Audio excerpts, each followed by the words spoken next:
Bonjour traders. Dans cette vidéo, nous allons explorer la méthode de duplication de l'onglet Instruments pour chaque instrument séparément utilisé par le copieur de commerce ETP. Pour modifier la méthode de copie, assurez-vous d'avoir un instrument sur le côté droit de votre compte et identifiez la quantité exacte.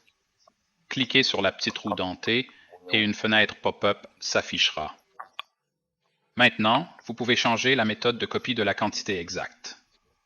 Ce qui fait la quantité exacte est qu'il copie la quantité exacte de votre compte leader à partir de l'instrument que le commerce était ou la commande était dans votre compte de suivant. C'est assez simple, n'est-ce pas? Nous avons aussi l'option de déterminer le pourcentage. Donc, si vous voulez une copie, par exemple, disons 50% du commerce, donc si vous négociez sur votre compte leader, si vous négociez 2 contrats ou 300 contrats, vous n'obtenez que la moitié de ces contrats sur votre compte de suivant. Donc, si je échange mon compte ET 2009-9923, 2 contrats, tout sur la Terre sera copié dans mon compte en tant que contrat. Non? Il existe également des méthodes d'arrondissement. Par exemple, si vous négociez 3 contrats depuis votre compte leader et que vous avez défini à 50%, mais que votre compte de suiveur ne peut effectuer que le nombre complet de contrats, l'arrondissement pourrait poser problème. Dans ce cas-là, le système pourrait générer des erreurs et le programme vous en informera. Vous avez l'option d'arrondir ou d'abandonner.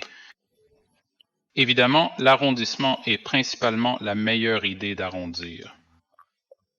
De cette façon, vous êtes toujours sûr que vous n'êtes pas trop étendu.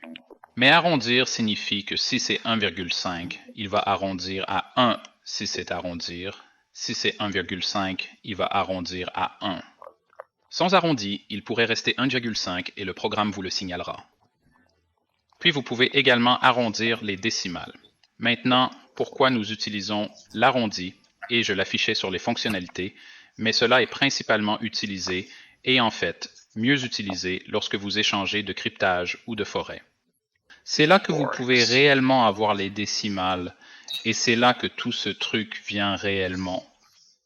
Pour les contrats à terme, vous pouvez choisir d'arrondir vers le haut ou d'arrondir vers le bas.